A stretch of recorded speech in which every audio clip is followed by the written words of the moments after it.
This is the Lone Crater YouTube. We hope this video helps. In this video, I will explain how to make a website dashboard. First, clearly define the purpose of your dashboard and who will be using it.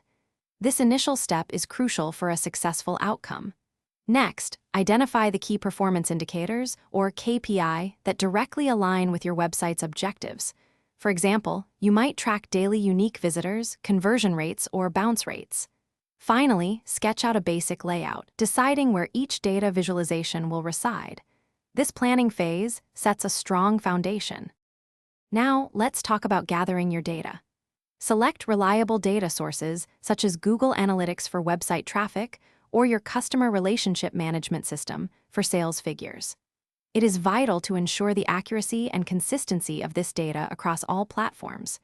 You can integrate these diverse data streams using application programming interfaces, or APIs, or specialized connectors. This allows for seamless, often real-time, updates, ensuring your dashboard always displays the most current information available. With your data ready, it is time to design the dashboard itself. Choose the most appropriate chart types for each data point. For instance, a line graph for trends over time or a bar chart for comparisons.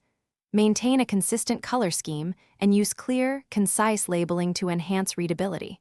Always prioritize the most essential information, placing it prominently at the top or left side of your layout. Aim for a clean, intuitive design that allows users to grasp insights quickly, ideally within 30 seconds. Finally, testing and refining are crucial steps. Deploy your dashboard to a small group of actual users and gather their feedback on usability and clarity. Continuously monitor the accuracy of your data and ensure that refresh rates are optimal, perhaps every 5 minutes for critical metrics. Be prepared to iterate on the design and features based on the performance metrics and user feedback you receive. A well-maintained dashboard evolves over time, providing continuous value and actionable insights.